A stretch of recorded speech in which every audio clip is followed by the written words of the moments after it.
ബാറക്കുമോർ. പിതാവിനും പുത്രനും പരിശുദ്ധ റൂഹായിക്ക് സ്തുതി. ആദ്യം മുതൽ നമ്മുടെ മേൽ തൻ്റെ കരുണയും അനുനയിക്കുണ്ടായിരിക്കുമാറാകട്ടെ. ആമേൻ. Praise the Lord. ഹല്ലേലൂയ. ദൈവ തിരുനാമത്തിന് മഹത്വമുണ്ടായിരിക്കട്ടെ. ദൈവത്തിൻ്റെ വലിയ കൃപയാൽ വീണ്ടും ദൈവവചനത്തിൻ്റെ കീഴിലായിരിക്കാൻ സ്വർഗത്തിലെ ദൈവം നമുക്കൊരിക്കൽ നല്ല അവസരത്തിനായി ദൈവത്തെ മഹത്വപ്പെടുത്താം. അനുഗ്രഹം പ്രാപിക്കാൻ എന്ത് ചെയ്യണമെന്നാണ് നാം ചിന്തിക്കുന്നത്. യേശു ദൈവമാണ്, യേശുവിൻ്റെ കർത്താവാണെന്ന് ആര് വിശ്വസിക്കുന്നു അത് അനുഗ്രഹത്തിന് കാരണമാണ് എന്ന് നാം ധ്യാനിച്ചുകൊണ്ടിരിക്കുകയാണ്. എന്നാൽ യേശു കർത്താവാണ്, ദൈവമാണെന്ന് വിശ്വസിച്ചുകൊണ്ട് പ്രാർത്ഥിക്കുന്ന ഒരു വ്യക്തിയുടെ ജീവിതത്തിൽ ദൈവം എങ്ങനെ പ്രവർത്തിക്കുന്നു എന്ന് ദൈവവചനത്തിൻ്റെ അടിസ്ഥാനത്തിൽ നാം ഇന്ന് ചിന്തിക്കുകയാണ്, ധ്യാനിക്കുകയാണ്. യേശുവിൻ്റെ ദൈവമാണ്, യേശുവിൻ്റെ കർത്താവാണെന്ന് വിശ്വസിക്കുന്ന ഒരു വ്യക്തിയുടെ ജീവിതത്തിൽ അത്ഭുതങ്ങൾ സംഭവിക്കും. അങ്ങനെയാണെങ്കിൽ അതിന് മുഖാന്തരമാണ് യേശുവിലുള്ള വിശ്വാസം. യേശുവിൻ്റെ ദൈവമാണ്, കർത്താവാണെന്ന് വിശ്വസിക്കുന്ന ഒരു വ്യക്തിയുടെ പ്രാർത്ഥനയ്ക്ക് ദൈവം വേഗത്തിൽ ഉത്തരം നൽകും. കാരണം വിശ്വാസത്തിന് ശക്തിയുണ്ട്. വിശ്വാസത്തിന് എന്തുമാത്രം ശക്തിയുണ്ടെന്ന് ചോദിച്ചാൽ, യേശുവിന് എന്തുമാത്രം ശക്തിയുണ്ടോ അത്രമാത്രം ശക്തി വിശ്വാസത്തിനുണ്ട്. വിശ്വാസത്തിന് എന്തുമാത്രം ശക്തിയുണ്ടോ അത്രമാത്രം ശക്തി വിശ്വാസത്തിൻ്റെ തികവിൽ പ്രാർത്ഥിക്കുന്ന ഓരോ പ്രാർത്ഥനയ്ക്കും ഉണ്ട്. ഇതിനെക്കുറിച്ച് വ്യക്തമായി പഠിപ്പിക്കുന്നത് കർത്താവായ യേശു ക്രിസ്തുവാണ്. കർത്താവിൻ്റെ വചനം പരിശോധിക്കുമ്പോൾ വിശുദ്ധ മത്തായി ശ്ലീഹ എഴുതിയ രക്ഷാസുവിശേഷം 21-ാം അധ്യായം അതിൻ്റെ 22-ാം വാക്യത്തിൽ യേശു പഠിപ്പിക്കുകയാണ്, നിങ്ങൾ വിശ്വസിച്ചുകൊണ്ട് പ്രാർത്ഥനയിൽ എന്ത് യാചിച്ചാലും നിങ്ങൾക്ക് ലഭിക്കും എന്ന് ഉത്തരം പറഞ്ഞു. യേശു പറയാണ്, നിങ്ങൾ വിശ്വസിച്ചും കൊണ്ട് എന്ത് പ്രാർത്ഥിച്ചാലും എന്ത് ചോദിച്ചാലും അത് നിങ്ങൾക്ക് ലഭിക്കും.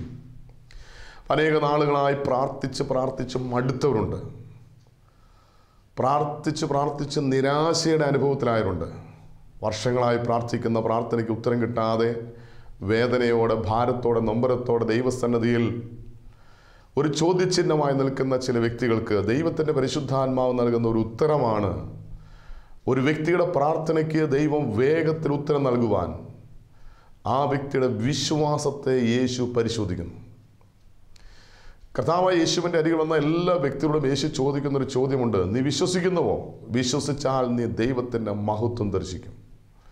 അങ്ങനെയാണെങ്കിൽ വിശ്വസിക്കുമ്പോൾ ദൈവത്തിൻ്റെ മഹത്വം വെളിപ്പെടുമെങ്കിൽ, വിശ്വാസത്തോടെ പ്രാർത്ഥിക്കുമ്പോൾ ആ പ്രാർത്ഥനയിൽ ദൈവത്തിൻ്റെ മഹത്വം വെളിപ്പെടും. ഇതാണ് ഇവിടെ കർത്താവ് പഠിപ്പിക്കുന്നത്. നിങ്ങൾ വിശ്വസിച്ചും കൊണ്ട് പ്രാർത്ഥനയിൽ എന്ത് ചോദിച്ചാലും എന്ത് യാചിച്ചാലും നിങ്ങൾക്കത് ലഭിക്കും. ഇവിടെ എന്ത് എന്നുള്ളതിന് എന്തു തന്നെയായാലും അസാധ്യമെന്ന് ഒരു മനുഷ്യൻ ചിന്തിക്കുന്ന ഏത് വിഷയത്തിൻ്റെ മേലും ദൈവം ഉത്തരം നൽകുന്ന ഒന്നാണ് ആ വ്യക്തിയുടെ വിശ്വാസത്തോടു കൂടിയ പ്രാർത്ഥന. നമ്മുടെ വ്യക്തിപരമായ ജീവിതത്തിൽ നമ്മുടെ പ്രാർത്ഥനയിൽ എന്തുമാത്രം വിശ്വാസത്തിന് സ്ഥാനമുണ്ട് എന്ന് നമ്മളൊന്ന് പരിശോധിക്കണം. നമ്മൾ പ്രാർത്ഥിക്കുന്നുണ്ട്, പ്രാർത്ഥിച്ച് മടുത്തു പോയവരുണ്ട്. ഇനി പ്രാർത്ഥനയെല്ലാം കഴിഞ്ഞ് കഴിയുമ്പോൾ, അല്ലെങ്കിൽ പ്രാർത്ഥനയ്ക്ക് ഉത്തരം കിട്ടാതെ വരുമ്പോൾ ചിലർ പറയും ഇതെൻ്റെ വിധിയാണ്. അല്ലെങ്കിൽ ചിലർ പറയും ദൈവം എന്നെക്കുറിച്ച് ആഗ്രഹിക്കുന്നത് ഇതാ, ഞാനിത് സഹിക്കാൻ ദൈവം അനുവദിച്ചിരിക്കുക, ഇത് ദൈവത്തിൻ്റെ ഒരു വിധിയാണ്. ഇങ്ങനെ പലപ്പോഴും നമ്മുടെ പ്രാർത്ഥനയ്ക്ക് ഉത്തരം കിട്ടാതെ നിരാശയോടെ, വേദനയോടെ മനസ്സിൻ്റെ ഭാരങ്ങൾ പറയുന്ന വ്യക്തികളുണ്ട്. എന്നാൽ ചിന്തിക്കുക, നമ്മുടെ പ്രാർത്ഥനയ്ക്ക് ഉത്തരം നൽകാൻ ദൈവം ഒരു തടസ്സമല്ല. എന്നാൽ ദൈവം നോക്കുന്ന ഒരൊറ്റ കാര്യം ആ വ്യക്തിയുടെ വിശ്വാസമാണ്. വിശ്വാസത്തിൻ്റെ തികവിൽ നിന്ന് പ്രാർത്ഥിക്കുന്ന ഏത് പ്രാർത്ഥനയ്ക്കും ഉത്തരമുണ്ട്. നമുക്ക് കർത്താവിന്റെ വചനം പരിശോധിക്കുമ്പോൾ മർക്കോസിന്റെ സുവിശേഷം 11-ാം അധ്യായം 24-ാമത്തെ വാക്യത്തിൽ യേശു പറയുന്നുണ്ട്, അതുകൊണ്ട് നിങ്ങൾ പ്രാർത്ഥിക്കുമ്പോൾ യാചിക്കുന്നതൊക്കെയും നിങ്ങൾക്ക് ലഭിച്ചു എന്ന് നിങ്ങൾ വിശ്വസിപ്പിൻ, എന്നാൽ നിങ്ങൾക്ക് ഉണ്ടാകും. അതായത് വിശ്വാസത്തോടെ പ്രാർത്ഥിക്കുന്ന ഏത് പ്രാർത്ഥനയ്ക്കും ഉത്തരമുണ്ട് എന്ന് കർത്താവ് വ്യക്തമായി പഠിപ്പിക്കുക. ഇവിടെ കർത്താവ് വിശ്വാസത്തോടെ എങ്ങനെയാണ് പ്രാർത്ഥിക്കേണ്ടത് കൂടിയെന്നും വചനം പഠിപ്പിക്കുന്നുണ്ട്. വിശ്വാസത്തോടുകൂടിയ പ്രാർത്ഥന എന്ന് പറയുന്നത് പ്രാർത്ഥിക്കുന്നത് ലഭിച്ചു എന്നുള്ള ഉറപ്പും ധൈര്യവുമാണ്. നമ്മൾ പലപ്പോഴും ദൈവസന്നിധിയിൽ പ്രാർത്ഥിച്ചിട്ട് ദൈവം അതിന് ഉത്തരം നൽകി കഴിയുമ്പോൾ നന്ദി പറയുന്നവരാണ്. ദൈവമേ, ഞാൻ പ്രാർത്ഥിച്ച പ്രാർത്ഥനയ്ക്ക് നീ ഉത്തരം തന്നതിനായി, നീ മറുപടി നൽകിയതിനായി, നീ അത്ഭുതം പ്രവർത്തിച്ചതിനായി നന്ദി പറയുന്നു എന്ന് നമ്മൾ പറയാറുണ്ട്. ഇതൊരിക്കലും വിശ്വാസത്തിൻ്റെ തലത്തിലുള്ള പ്രാർത്ഥനയല്ല. കിട്ടിക്കഴിഞ്ഞിട്ട് നന്ദി പറയുന്നത് അത് ഏത് വ്യക്തിയും ചെയ്യുന്ന കാര്യമാണ്. അത് വിശ്വാസമില്ലാത്തവരും ചെയ്യുന്ന കാര്യമാണ്. ദൈവത്തോട് ചോദിച്ചിട്ട് ദൈവം എന്തെങ്കിലും നൽകിയെങ്കിൽ ആ നൽകിയതിന് നന്ദി പറയുക. കർത്താവേ, നീ എനിക്ക് നൽകിയ ഈ സൗഖ്യത്തിനായി നന്ദി പറയുന്നു, നീ എനിക്ക് നൽകിയ കുഞ്ഞിനായിട്ട് നന്ദി പറയുന്നു, നീ എനിക്ക് നൽകിയ ജോലിക്കായി ഭവനത്തിനായി നന്ദി പറയുന്നു. കിട്ടിയതിന് നന്ദി പറയാൻ ആർക്കും സാധിക്കും. അത് വിശ്വാസമില്ലാത്തവർക്കും സാധിക്കും, അവിശ്വാസിക്കും സാധിക്കും, ഏത് പാപിക്കും സാധിക്കും. എന്നാൽ യഥാർത്ഥത്തിലൊരു വിശ്വാസിയുടെ പ്രാർത്ഥന എന്ന് പറയുന്നത് കിട്ടിക്കഴിഞ്ഞിട്ട് നന്ദി പറയുകയല്ല, കിട്ടുന്നതിന് മുമ്പ് കിട്ടിയെന്ന് വിശ്വസിച്ചും കൊണ്ട് നന്ദി പറയുന്നതാണ് യഥാർത്ഥമായ പ്രാർത്ഥന, വിശ്വാസത്തിൻ്റെ പ്രാർത്ഥന. ഇവിടെ യേശു പഠിപ്പിക്കുന്നത് അത് തന്നെയാണ്. അതുകൊണ്ട് നിങ്ങൾ പ്രാർത്ഥിക്കുമ്പോൾ യാചിക്കുന്നതൊക്കെ നിങ്ങൾക്ക് ലഭിച്ചു, നിങ്ങൾ കിട്ടിക്കഴിഞ്ഞു എന്ന് നിങ്ങൾ വിശ്വസിപ്പിൻ, എന്നാൽ നിങ്ങൾക്കത് ലഭിക്കും. അതായത് വിശ്വാസം എന്ന് പറയുന്നത് ലഭിച്ചു കഴിഞ്ഞു, കിട്ടിക്കഴിഞ്ഞു എന്നതാണ്. ഒരു സാധനം നമ്മുടെ കയ്യിൽ കിട്ടാതെ കിട്ടിയെന്ന് എങ്ങനെ പറയാൻ സാധിക്കും? അതാണ് വിശ്വാസം. എബ്രായ ലേഖനം 11-ാം അധ്യായം 1-ാം വാക്യത്തിൽ വചനം വ്യക്തമായിട്ട് പഠിപ്പിക്കുന്നുണ്ട് എന്താണ് വിശ്വാസം. വിശ്വാസം എന്നതോ ആശിക്കുന്നതിന് ഉറപ്പും കാണപ്പെടാത്ത ഉണ്ട് എന്നുള്ള നിശ്ചയവുമാണ് വിശ്വാസം. അതായത് കാണപ്പെടാത്തത് കണ്ടുറപ്പിക്കുന്നതാണ്, അർത്ഥാൽ കാണപ്പെടാത്തത് കാണുന്നതാണ് വിശ്വാസം. കാണുന്നത് സത്യമാണ്, കാണുന്നത് യാഥാർത്ഥ്യമാണ്. ഇപ്പം ഞാൻ നിങ്ങളോട് സംസാരിക്കുന്നു എന്നുള്ളത് യാഥാർത്ഥ്യമാണ്, സത്യമായ കാര്യമാണ്. ഞാൻ പറയുകയാണ് നിങ്ങളുടെ യേശുവാണ് സംസാരിക്കുന്നത് പറഞ്ഞാൽ അത് സത്യമല്ല, പക്ഷെ വിശ്വാസമാണ്. ഞാനിപ്പോൾ കേൾക്കുന്നത് ഒരു വൈദികൻ്റെ സ്വരമാണ് എന്നുള്ളത് സത്യമാണ്, അത് യാഥാർത്ഥ്യമാണ്. എന്നാൽ ഇപ്പോൾ എന്നോട് സംസാരിക്കുന്ന യേശു ക്രിസ്തുവാണെന്ന് വിശ്വസിക്കുന്നത്, അതാണ് വിശ്വാസം എന്ന് പറയുന്നത്. അതായത് കാണുന്നത് സത്യമാണ്, കാണപ്പെടാത്തത് കാണുന്നതാണ് വിശ്വാസം. ദൈവത്തെ ആരും ഒരു നാളും കണ്ടിട്ടില്ല. കാണപ്പെടാത്തത് കാണുവാനുള്ള കണ്ണിനെയാണ് വിശ്വാസ കണ്ണ് എന്ന് പറയുന്നത്. അങ്ങനെയാണെങ്കിൽ കാണുന്നത് സത്യമാണ്, കാണുന്നത് യാഥാർത്ഥ്യമാണ്, എന്നാൽ കാണപ്പെടാത്തത് കാണുന്നതാണ് വിശ്വാസം. ഇങ്ങനെ കാണാത്ത കാര്യം കണ്ടുകൊണ്ട് എനിക്ക് കിട്ടാത്ത കാര്യം കിട്ടിയെന്ന് പറയുന്നതാണ് വിശ്വാസത്തിൻ്റെ പ്രാർത്ഥന എന്ന് പറയുന്നത്. യേശു പഠിപ്പിക്കുകയാണ്, അതുകൊണ്ട് നിങ്ങൾ പ്രാർത്ഥിക്കുമ്പോൾ നിങ്ങൾ യാചിക്കുന്നത്, നിങ്ങൾ ചോദിക്കുന്നത് നിങ്ങൾക്ക് ലഭിച്ചു കഴിഞ്ഞു, കിട്ടിക്കഴിഞ്ഞു എന്ന് വിശ്വസിപ്പിൻ, എന്നാൽ നിങ്ങൾക്ക് ലഭിക്കും. അതായത് വൈദ്യശാസ്ത്രം ഉപേക്ഷിച്ച, ഡോക്ടർമാർ ഉപേക്ഷിച്ച, ഇനി ആർക്കും ഒന്നും ചെയ്യാൻ സാധ്യമല്ലെന്ന് ലോകം വിധി എഴുതിയ ഒരു രോഗി, ഇനി ആ വ്യക്തിക്ക് സൗഖ്യം എന്ന് പറയുന്നത് ചിന്തിക്കാൻ പോലും സാധിക്കുന്നില്ല. എന്നാൽ ആ വ്യക്തി പറയുകയാണ്, എൻ്റെ ദൈവം, എൻ്റെ യേശു എനിക്ക് സൗഖ്യം നൽകി കഴിഞ്ഞു, എനിക്ക് സൗഖ്യം കിട്ടിക്കഴിഞ്ഞു, ഞാനിപ്പോൾ രോഗിയല്ല, രോഗിയായിരിക്കുമ്പോൾ തന്നെ സൗഖ്യം കിട്ടിയെന്ന് പറയുന്നതാണ് വിശ്വാസത്തിൻ്റെ പ്രാർത്ഥന എന്ന് പറയുന്നത്. കർത്താവേ, നീ എനിക്ക് നൽകിയ സൗഖ്യത്തിനായി സ്തോത്രം. ഒരു ഭവനമില്ലാത്തൊരു വ്യക്തി ഭവനമില്ലാതിരിക്കെ കിട്ടിയ ഭവനത്തിനായി നന്ദി പറയുമ്പോൾ അത് വിശ്വാസത്തിൻ്റെ പ്രാർത്ഥനയാണ്. കർത്താവേ, നീ എനിക്കൊരു ഭവനം തന്നിരിക്കുക, സ്തോത്രം. വിവാഹം കഴിഞ്ഞിട്ട് വർഷങ്ങളായി കുഞ്ഞുങ്ങളില്ല, ഡോക്ടർമാർ പറയുന്നത് ഇനി ഉദരത്തിൽ കുഞ്ഞുണ്ടാകാൻ ഒരു സാധ്യതയുമില്ല, ഒരു വൈദ്യശാസ്ത്രത്തിനോ മരുന്നിനോ ഒരു കുഞ്ഞിനെ നൽകാൻ സാധ്യമല്ല എന്ന് ലോകം വിധി എഴുതിയിരിക്കുക. അങ്ങനെ ഒരു വ്യക്തി, എൻ്റെ ഉദരത്തിൽ ദൈവം ഒരു കുഞ്ഞിനെ തന്നു കഴിഞ്ഞു, ആ കുഞ്ഞിനായിട്ട് ദൈവമേ ഞാൻ നിന്നെ സ്തുതിക്കുന്നു, ഞാൻ നിനക്ക് നന്ദി പറയുന്നു. ഇതാണ് വിശ്വാസത്തിൻ്റെ തലത്തിലുള്ള പ്രാർത്ഥന. അതുകൊണ്ടാണ് യേശു പറയുന്നത്, നിങ്ങൾ പ്രാർത്ഥിക്കുമ്പോൾ നിങ്ങൾ യാചിക്കും, നിങ്ങൾക്ക് ലഭിച്ചു, നിങ്ങൾ കിട്ടിക്കഴിഞ്ഞു എന്ന് നിങ്ങൾ വിശ്വസിപ്പിൻ.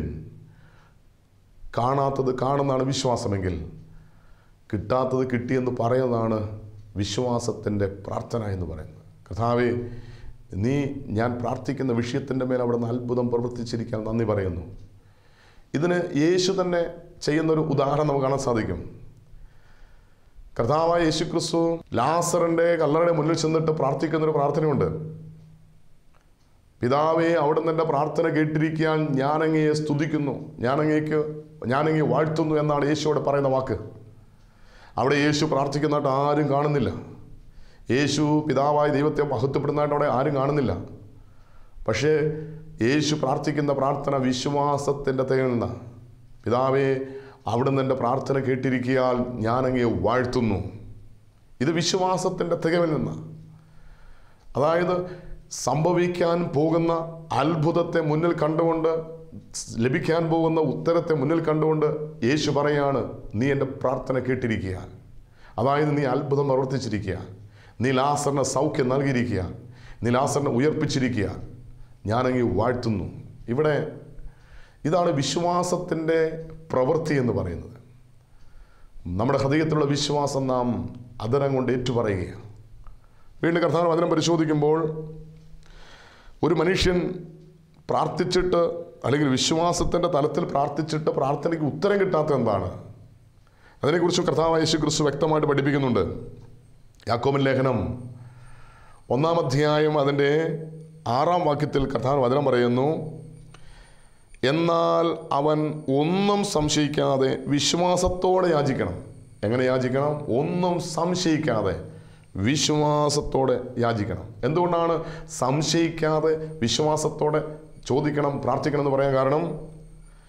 അതിൻ്റെ അടുത്ത ഭാഗം പറയുകയാണ്, സംശയിക്കുന്നവൻ കാറ്റടിച്ചലയുന്ന കടൽ തിരക്ക് സമനാകുന്നു. കാറ്റടിച്ച് അലയുന്ന തിരക്ക് സമനാണ്. സംശയമുള്ളവന് ഒരിക്കലും ഒരു സ്ഥിരതയില്ല, അവൻ്റെ പ്രാർത്ഥനയ്ക്ക് ഉത്തരമില്ല. അപ്പോൾ യേശു പഠിപ്പിക്കുകയാണ്, നിങ്ങൾ സംശയിക്കാതെ ചോദിക്കണം.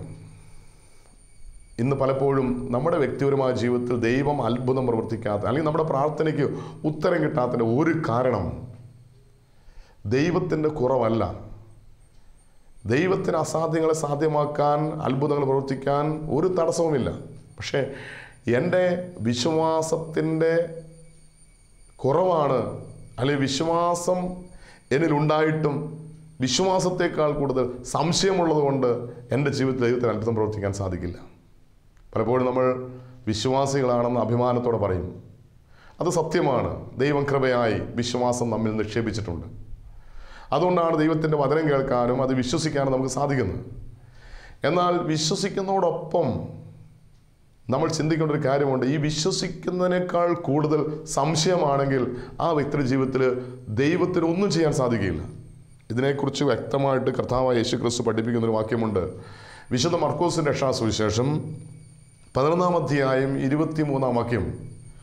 അവിടെ യേശു പഠിപ്പിക്കുകയാണ്, ആരെങ്കിലും തൻ്റെ ഹൃദയത്തിൽ സംശയിക്കാതെ താൻ പറയുന്നത് സംഭവിക്കുമെന്ന് വിശ്വസിച്ചും കൊണ്ട് ഈ മലയോട് നീ നീങ്ങി കടൽ ചാടിപ്പോക എന്ന് പറഞ്ഞാൽ അവൻ പറഞ്ഞതുപോലെ സംഭവിക്കും എന്ന് ഞാൻ സത്യമായിട്ട് നിങ്ങളോട് പറയുന്നു.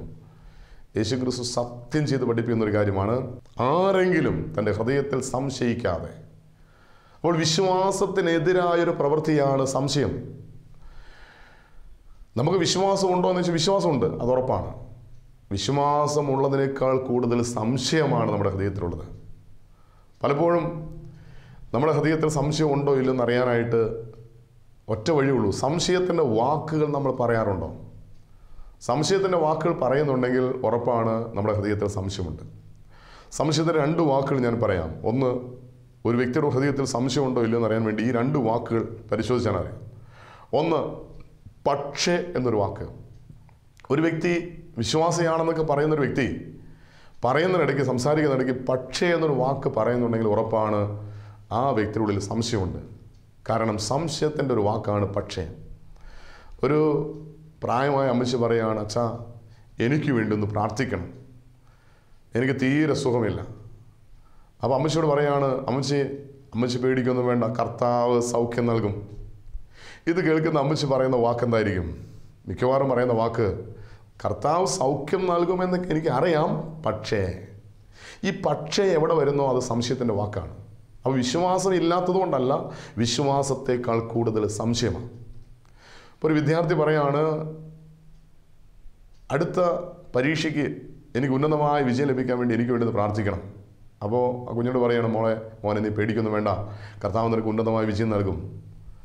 ഇത് കേൾക്കുമ്പോൾ ആ കുഞ്ഞ് പറയാണ്, എനിക്ക് ദൈവം വിജയം നൽകുമെന്നൊക്കെ എനിക്ക് അറിയാം, എന്നാലും ഒരു പേടി, ഒരു ഭയം.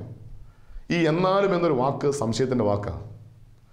നമ്മുടെ ജീവിതത്തിൽ ഈ പക്ഷേ അല്ലെങ്കിൽ എന്നാലും എന്നൊരു വാക്ക് നമ്മൾ എപ്പോഴെങ്കിലും ഉപയോഗിക്കുന്നുണ്ടെങ്കിൽ അത് സംശയത്തിൻ്റെ വാക്കുകളാണ്. നമ്മുടെ ഹൃദയത്തിൽ വിശ്വാസം ഉണ്ടെങ്കിൽ അതിനേക്കാൾ കൂടുതൽ സംശയമായതുകൊണ്ട് വിശ്വാസം പ്രവർത്തിക്കുന്നില്ല, വിശ്വാസം ഫലം പുറപ്പെടുവിക്കുന്നില്ല. വിശ്വാസത്തെ ഞെരുക്കുന്ന ഒരു മുൾച്ചെടിയായി സംശയം മനസ്സിൽ വളർന്നുകൊണ്ടിരിക്കുക. അതിന് പലപ്പോഴും കാരണം ദൈവത്തിൻ്റെ സ്വരം കേൾക്കുന്നതിനേക്കാൾ കൂടുതൽ മാനുഷികമായ സ്വരം കേൾക്കുന്നു, മനുഷ്യൻ്റെ സ്വരം കേൾക്കുന്നു, ലോകത്തിൻ്റെ സ്വരം കേൾക്കുന്നു, പിശാചിൻ്റെ സ്വരം കേൾക്കുന്നു. ഇതെല്ലാം നമ്മുടെ ഉള്ളിൽ സംശയം വിതയ്ക്കും. ദൈവവചനത്തിനെതിരായിട്ട് മനുഷ്യൻ പറയുന്ന വാക്ക്, ലോകം പറയുന്ന വാക്ക്, പിശാച് പറയുന്ന വാക്ക് ഒരു മനുഷ്യൻ്റെ ഹൃദയത്തിൽ അത് സംശയത്തിന് കാരണമായി തീരും. ഇന്ന് പലപ്പോഴും നമ്മുടെ ഹൃദയത്തിൽ വിശ്വാസവും സംശയവും പരിശോധിച്ചാൽ സംശയമാണ് ഏറ്റവും കൂടുതൽ. അതുകൊണ്ട് ദൈവത്തിന് നമ്മിൽ പ്രവർത്തിക്കാൻ സാധിക്കുന്നില്ല. ഇവിടെ യേശു പഠിപ്പിക്കുകയാണ്, ആരെങ്കിലും, അവൻ ഏത് വ്യക്തിയായിക്കൊള്ളട്ടെ, ആരെങ്കിലും തൻ്റെ ഹൃദയത്തിൽ സംശയിക്കാതെ താൻ പറയുന്നത് സംഭവിക്കുമെന്ന് വിശ്വസിച്ചും കൊണ്ട്, അപ്പോൾ സംശയം ഒരിക്കലും പാടില്ല, വിശ്വാസത്തിൻ്റെ തികവിൽ നിന്നുകൊണ്ട് താൻ പറയുന്നത് സംഭവിക്കുമെന്ന് വിശ്വസിച്ചുകൊണ്ട് ഈ മലയോട് കടലിൽ ചെന്ന് ചാടുക എന്ന് പറഞ്ഞാൽ അവൻ പറയുന്നത് പോലെ സംഭവിക്കും. അതായത് ഒരു വ്യക്തിയുടെ ജീവിതത്തിൽ അസാധ്യമായൊരു കാര്യം സാധ്യമായി തീരുവാൻ വിശ്വാസത്തിൻ്റെ തികവിൽ നിന്ന് പ്രാർത്ഥിക്കുന്ന പ്രാർത്ഥനയ്ക്ക് ഉത്തരം ലഭിക്കുമെന്ന് യേശുക്രിസ്തു പഠിപ്പിക്കുക. ആരെങ്കിലും തൻ്റെ ഹൃദയത്തിൽ സംശയിക്കാതെ താൻ പറയുന്നത് സംഭവിക്കുമെന്ന് വിശ്വസിച്ചുകൊണ്ട് ഈ മലയോട് കടലിൽ ചെന്ന് ചാടുക എന്ന് പറഞ്ഞാൽ അവൻ പറയുന്ന പോലെ സംഭവിക്കും. അതായത് മല കടലിൽ ചെന്ന് ചാടുക എന്ന് പറഞ്ഞാൽ അസാധ്യമായൊരു കാര്യമാണ്. അപ്പോൾ അസാധ്യമായൊരു കാര്യം സാധ്യമായി തീരുവാൻ സംശയം കൂടാതെ വിശ്വാസത്തിൻ്റെ തികവിൽ പറയുമ്പോൾ, പ്രാർത്ഥിക്കുമ്പോൾ അത് അസാധ്യങ്ങൾ സാധ്യമാകുന്നു എന്ന് കർത്താവായ യേശുക്രിസ്തു പഠിപ്പിക്കുക. അപ്പോൾ നമ്മുടെ ജീവിതത്തിൽ അനേക വർഷങ്ങളായി സാധിക്കാത്ത, പ്രാർത്ഥിച്ചിട്ടും ഉത്തരം കിട്ടാത്ത, സാധിക്കാത്ത ഒത്തിരി കാര്യങ്ങളുണ്ട്. ഒരുപക്ഷെ പ്രാർത്ഥിച്ച് സൗഖ്യത്തിന് വേണ്ടി പ്രാർത്ഥിച്ച് മടുത്ത ചില രോഗികൾ. ചിലർ പറയും, ഈ രോഗം എന്നെ കണ്ടേ പോവുള്ളൂ, ഇതൊരു മാറാരോഗമാണ്, ജീവിതകാലം മുഴുവൻ മരുന്ന് കഴിക്കണമെന്ന് ഡോക്ടർമാർ, വൈദ്യശാസ്ത്രം നിശ്ചയിച്ചിരിക്കുന്ന രോഗത്തിന് പറയുന്ന പേരാണ് മാറാരോഗം. ജീവിച്ചിരിക്കുമ്പോൾ സൗഖ്യം കിട്ടാത്ത, ജീവിതകാലം മുഴുവൻ മരുന്ന് കഴിക്കേണ്ട രോഗമാണ് മാറാരോഗം.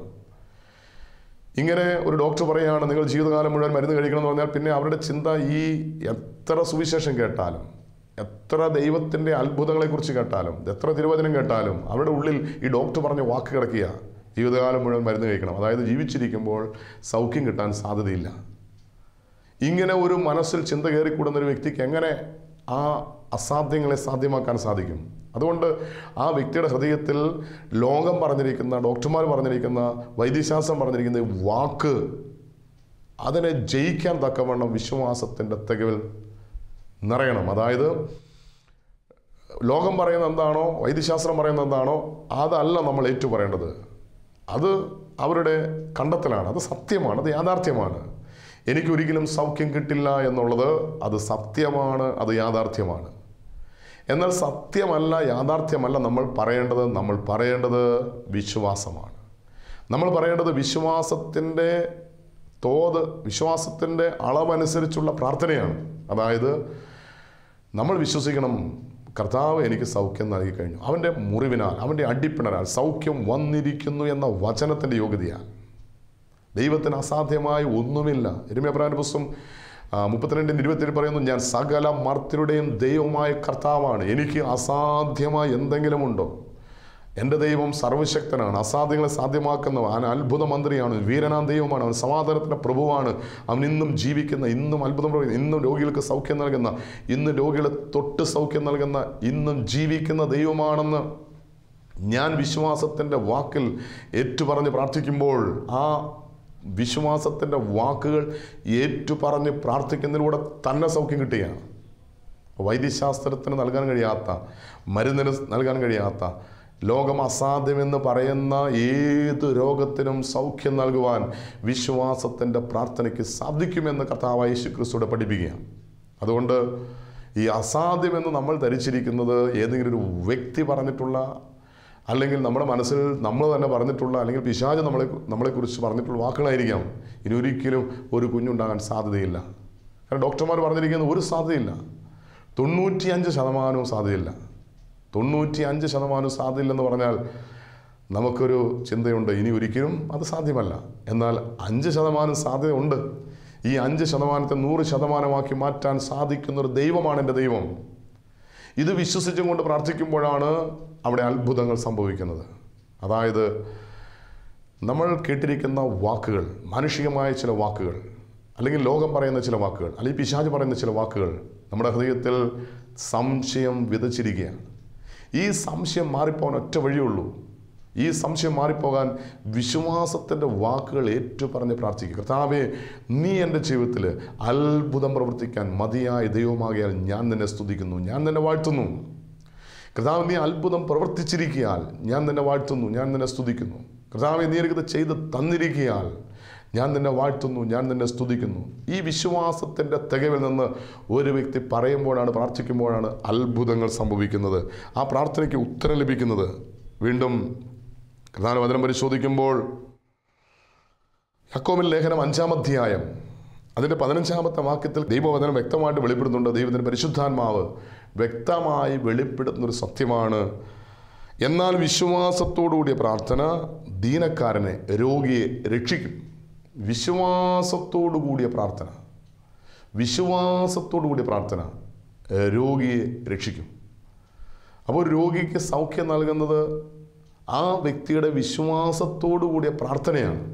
അതായത് വൈദ്യശാസ്ത്രത്തിന് അസാധ്യമായത്, ഡോക്ടർമാർക്ക് അസാധ്യമായത്, ഇനി ലോകത്തിൽ ആർക്കും ഒന്നും ചെയ്യാൻ സാധ്യമല്ലെന്ന് ലോകം വിധി എഴുതിയ സകല പ്രശ്നങ്ങളുടെ മേലും അത്ഭുതം പ്രവർത്തിക്കാൻ ആ വ്യക്തിയുടെ വിശ്വാസത്തിന് സാധിക്കുമെന്ന് കർത്താവിന്റെ വചനം പഠിപ്പിക്കുക.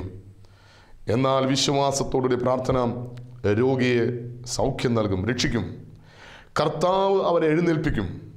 അവൻ പാപം ചെയ്തിട്ടുണ്ടെങ്കിൽ അവനോട് ക്ഷമിക്കും. അതായത് ഒരു മനുഷ്യന് ശാരീരികമായ രോഗത്തിന് സൗഖ്യം പ്രാപിക്കാൻ, അതായത് ശരീരത്തിന് സൗഖ്യം പ്രാപിക്കാൻ ആ വ്യക്തിയുടെ വിശ്വാസത്തിന് സാധിക്കും. മാത്രമല്ല, വർഷങ്ങളായി രോഗികളായി കിടക്കുന്ന, ശാരീരികമായി തളർന്നു കിടക്കുന്ന, മാനസികമായി തളർന്നു കിടക്കുന്ന ഒരു വ്യക്തിയെ മനസ്സിന് സൗഖ്യം നൽകി എഴുന്നേൽപ്പിക്കുവാൻ ആ വ്യക്തിയുടെ വിശ്വാസത്തിന് സാധിക്കുമെന്ന് ഇവിടെ വചനം പറയുക. കർത്താവ് അവനെ എഴുന്നേൽപ്പിക്കും. ഒരു മനുഷ്യൻ, തളർന്നു കിടക്കുന്ന മനുഷ്യൻ, ആ മനുഷ്യൻ്റെ മനസ്സ് തളർന്നു കിടക്കുകയാണ്. തളർന്ന മനസ്സുമായി കിടക്കുന്ന ഒരു മനുഷ്യൻ ഒരിക്കലും എഴുന്നേൽക്കില്ല. അപ്പോൾ മനസ്സിന് സൗഖ്യം കിട്ടുമ്പോഴാണ് ശരീരത്തിന് ജീവൻ ഉണ്ടാകുന്നത്, ശരീരത്തിന് ജീവൻ വർദ്ധിക്കുന്നത്. മനസ്സും ശരീരവുമായിട്ടൊരു വ്യക്തിയുമായി ബന്ധമുണ്ട്. നമുക്കെല്ലാവർക്കും അറിയാം.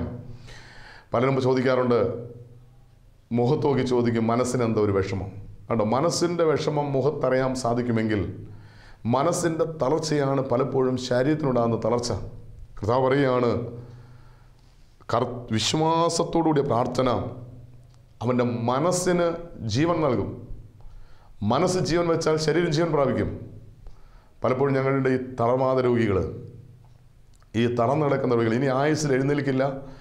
ഡോക്ടർമാർ പറഞ്ഞിരിക്കുന്നത്, വൈദ്യശാസ്ത്രം പറഞ്ഞിരിക്കുന്നത്, ഇനി ആയുസ്സിൽ എഴുന്നേൽക്കില്ല. അതുകൊണ്ട് ജോലിയെല്ലാം റിസൈൻ ചെയ്ത് രോഗക്കിടക്കിൽ നിത്യരോഗിയായി കിടക്കാൻ വിധിക്കപ്പെട്ട ചില രോഗികൾ, അവരെത്ര വചനം കേട്ടാലും അവരുടെ മനസ്സിൽ ഈ ഡോക്ടർമാർ പറഞ്ഞ, ഈ വൈദ്യശാസ്ത്രം പറഞ്ഞ വാക്കുകളാണ്. ഇനി ഒരിക്കലും എഴുന്നേൽക്കില്ല, ഇനി ആയുസ്സിൽ എഴുന്നേറ്റ് നടക്കില്ല. ഇങ്ങനെ ആയുസ്സിൽ എഴുന്നേറ്റ് നടക്കില്ലെന്ന് ഡോക്ടർമാർ വിധി എഴുതിയ ചില രോഗികൾ ധ്യാനം കൂടാനായിട്ട് വരും. ഇവരോട്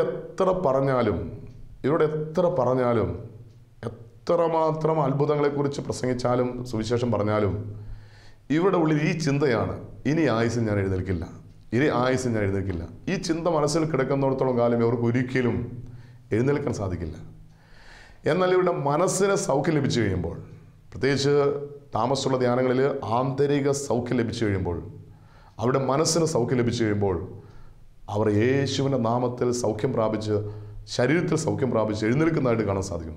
അപ്പോൾ എത്ര സുവിശേഷം പറഞ്ഞാലും എത്ര അത്ഭുതങ്ങളെക്കുറിച്ച് പറഞ്ഞാലും ഈ സൗഖ്യം കിട്ടാത്ത വ്യക്തി മനസ്സിന് സൗഖ്യം ലഭിക്കുമ്പോൾ ചാടി എഴുന്നേൽക്കുന്നത് കാണാൻ സാധിക്കും. ഇവിടെ കർത്താവിൻ്റെ വചനം പറയുകയാണ്, വിശ്വാസത്തോടുകൂടി പ്രാർത്ഥന രോഗി രക്ഷിക്കും, കർത്താവ് അവൻ എഴുന്നേൽപ്പിക്കും. അത് മനസ്സിൻ്റെ സൗഖ്യമാണ്. വിശ്വാസത്തോടുകൂടിയ പ്രാർത്ഥന മനസ്സിന് സൗഖ്യം നൽകും. അടുത്ത വചനം പറയുകയാണ്, അവൻ പാപങ്ങൾ ചെയ്തിട്ടുണ്ടെങ്കിൽ ദൈവം അവനോട് ക്ഷമിക്കും. പാപക്ഷമ എന്ന് പറയുന്നത് ആത്മാവിൻ്റെ സൗഖ്യമാണ്. അപ്പോൾ വിശ്വാസത്തോടുകൂടി ഒരു മനുഷ്യൻ പ്രാർത്ഥിക്കുമ്പോൾ 3 തലത്തിലാണ് സൗഖ്യം. 1 ശരീരത്തിൻ്റെ സൗഖ്യം, 2 മനസ്സിന് സൗഖ്യം, 3 ആത്മാവിന് സൗഖ്യം. വചനം പറയുകയാണ്, വിശ്വാസത്തോടുകൂടിയ പ്രാർത്ഥന രോഗിക്ക് സൗഖ്യം നൽകും. അത് ശാരീരികമായ സൗഖ്യം. കർത്താവ് അവൻ എഴുന്നേൽപ്പിക്കും. അത് മനസ്സിൻ്റെ സൗഖ്യം. അവൻ പാപം ചെയ്തിട്ടുണ്ടെങ്കിൽ അവനോട് ക്ഷമിക്കും. പാപക്ഷമ എന്ന് പറയുന്നത് ആത്മാവിൻ്റെ സൗഖ്യം. വിശ്വാസത്തോടെ നാം പ്രാർത്ഥിക്കുമ്പോൾ നമ്മുടെ പ്രാർത്ഥനയ്ക്ക് പൂർണ്ണ വിടുതലാണ് എന്ന് കർത്താവിൻ്റെ വചനം പഠിപ്പിക്കുക. മനസ്സിനും ശരീരത്തിനും ആത്മാവിനും വിടുതൽ നൽകുന്ന പ്രാർത്ഥനയാണ് വിശ്വാസത്തിൻ്റെ പ്രാർത്ഥന. അതുകൊണ്ട് ഈ വചനം കേൾക്കുന്ന ആരെങ്കിലും മനസ്സിൽ, ശരീരത്തിൽ, ആത്മാവിൽ തളർച്ച പ്രാപിച്ച് വിശ്വാസത്തിനെതിരായ സംശയത്തിൻ്റെ ബന്ധനത്തിലാണ് ഈ വചനം കേൾക്കുന്നതെങ്കിൽ എല്ലാ സംശയങ്ങളും യേശുവിൻ്റെ നാമത്തിൽ നീങ്ങിപ്പോകാൻ വിശ്വാസത്തിൻ്റെ വാക്കുകൾ ഏറ്റുപറഞ്ഞ് എൻ്റെ ദൈവം സർവശക്തനാണ്, എൻ്റെ ദൈവം ഇന്നും ജീവിക്കുന്ന ദൈവമാണ്, എൻ്റെ യേശു ഇന്നും ജീവിക്കുന്ന ദൈവമാണ്, എൻ്റെ യേശു 2000 വർഷങ്ങൾക്ക് മുമ്പ് മരിച്ചവരെ ഉയർപ്പിച്ചുവെങ്കിൽ, തലവാതരോഗിക്ക് സൗഖ്യം നൽകിയെങ്കിൽ, കുഷ്ഠരോഗിക്ക് സൗഖ്യം നൽകിയെങ്കിൽ, മരിച്ചവരെ ഉയർപ്പിച്ചുവെങ്കിൽ ആ യേശു ഇന്നും ജീവിക്കുന്ന, ഇന്നും അസാധ്യങ്ങളെ സാധ്യമാക്കുന്ന, അത്ഭുതങ്ങൾ പ്രവർത്തിക്കുന്ന സത്യദൈവമാണെന്ന് വിശ്വസിച്ചുകൊണ്ട് വിശ്വാസത്തിൻ്റെ വാക്കുകൾ ഏറ്റുപറഞ്ഞ് പ്രാർത്ഥിക്കുമ്പോൾ നമ്മുടെ പ്രാർത്ഥനയ്ക്ക് ദൈവം ഉത്തരം നൽകി. അതുകൊണ്ട് നമുക്ക് ഈ നിമിഷം കണ്ണടയ്ക്കാം, പ്രാർത്ഥിക്കാം. പരിശുദ്ധനായ ഞങ്ങളുടെ നല്ല ദൈവമേ, ഈ അനുഗ്രഹിക്കപ്പെട്ട ഈ സമയത്തിനായി നന്ദി പറയുന്ന കർത്താവേ, ഇപ്പോൾ ഞങ്ങളെ കേൾപ്പിച്ച വചനത്തിനായി സ്തോത്രം. കർത്താവേ, ഞങ്ങളുടെ മനസ്സ് മുഴുവൻ നിരാശ കൊണ്ട്, സംശയം കൊണ്ട് നിറഞ്ഞിരിക്കുകയാണ്. ജീവിതത്തിൽ ഇനി ഒരിക്കലും സൗഖ്യം കിട്ടാൻ സാധ്യതയില്ല. ഇനി ഒരിക്കലും എൻ്റെ പ്രാർത്ഥനയ്ക്ക് ഉത്തരം കിട്ടാൻ സാധ്യതയില്ല. ഇനി ഒരിക്കലും എൻ്റെ ഈ വിഷയത്തിൻ്റെ മേൽ ദൈവം അത്ഭുതം പ്രവർത്തിക്കാൻ സാധ്യതയില്ല. ഇതെൻ്റെ വിധിയാണ് എന്നോർത്ത് ഇത് എൻ്റെ ജീവിതകാലം മുഴുവൻ ഞാൻ അനുഭവിക്കാൻ ദൈവം വിധിക്കപ്പെട്ടിരിക്കുകയാണെന്ന് ചിന്തിച്ച് വേദനയോടെ, ഭാരത്തോടെ, നൊമ്പരത്തോടെ ഈ വചനം കേൾക്കുന്ന നിൻ്റെ മക്കളെ നിൻ്റെ കരങ്ങളിലേക്ക് സമർപ്പിക്കുകയാണ്. കർത്താവേ, ശിഷ്യന്മാർ പ്രാർത്ഥിച്ച പോലെ ഞങ്ങൾ ഒരു മനസ്സോടെ പ്രാർത്ഥിക്കും. ഞങ്ങളുടെ വിശ്വാസം വർദ്ധിപ്പിക്കണമേ. വിശ്വാസത്തിൻ്റെ വാക്കുകൾ ഏറ്റുപറഞ്ഞ് വിശ്വാസത്തിൻ്റെ തികവിൽ അനുഗ്രഹം പ്രാപിക്കുവാൻ, അതിശയം കാണുവാൻ കർത്താവേ നിൻ്റെ മക്കളെ അനുഗ്രഹിക്കണം. ഈ വചനം കേട്ടുകൊണ്ടിരിക്കുന്ന എല്ലാവരെയും നിൻ്റെ തിരുമുറിൽ സമർപ്പിച്ച് പ്രാർത്ഥിക്കുന്നു. യേശുവിൻ്റെ നാമത്തിൽ അവിടെ സംശയം നീങ്ങിപ്പോവട്ടെ. യേശുവിൻ്റെ നാമത്തിൽ നിരാശ നീങ്ങിപ്പോവട്ടെ. യേശുവിൻ്റെ നാമത്തിൽ അവിടെ വിശ്വാസം വർദ്ധിക്കട്ടെ. യേശുവിൻ്റെ നാമത്തിൽ അത്ഭുതങ്ങൾ അവിടെ കണ്ണുകൊണ്ട് കാണട്ടെ. അനേക നാളുകളായി പ്രാർത്ഥിക്കുന്ന പ്രാർത്ഥനയുടെ മേൽ ഇന്ന് ഈ നിമിഷം അത്ഭുതം പ്രവർത്തിക്കണമേ. കർത്താവേ, ഞങ്ങളുടെ പ്രാർത്ഥന കേട്ടിരിക്കാൻ സ്തോത്രം. നീ അത്ഭുതം പ്രവർത്തിച്ചിരിക്കാൻ സ്തോത്രം. നീ പ്രാർത്ഥനയ്ക്ക് ഉത്തരം നൽകിയിരിക്കാൻ സ്തോത്രം. അസാധ്യങ്ങളെ സാധ്യമാക്കിയിരിക്കാൻ സ്തോത്രം. എല്ലാ മഹത്വവും കർത്താവ് അങ്ങേക്ക്. പരിശുദ്ധ അമ്മേ ദൈവമാതാവേ, ഞങ്ങൾക്ക് വേണ്ടി പ്രാർത്ഥിക്കണമേ. ഈ വചനം കേട്ടുകൊണ്ടിരിക്കുന്ന എല്ലാവരുടെയും വിശ്വാസം വർദ്ധിക്കുവാൻ അമ്മ പ്രാർത്ഥിക്കണമേ. ശുദ്ധിമാന്മാരെ, ശുദ്ധിമതികളെ പ്രാർത്ഥിക്കണമേ. എല്ലാ മഹത്വവും ഇതാവിടുന്ന് മാത്രം എടുക്കണം. യേശുവിൻ്റെ അതിപരിശുദ്ധമായ നാമത്തിൽ തന്നെ. ആമേൻ.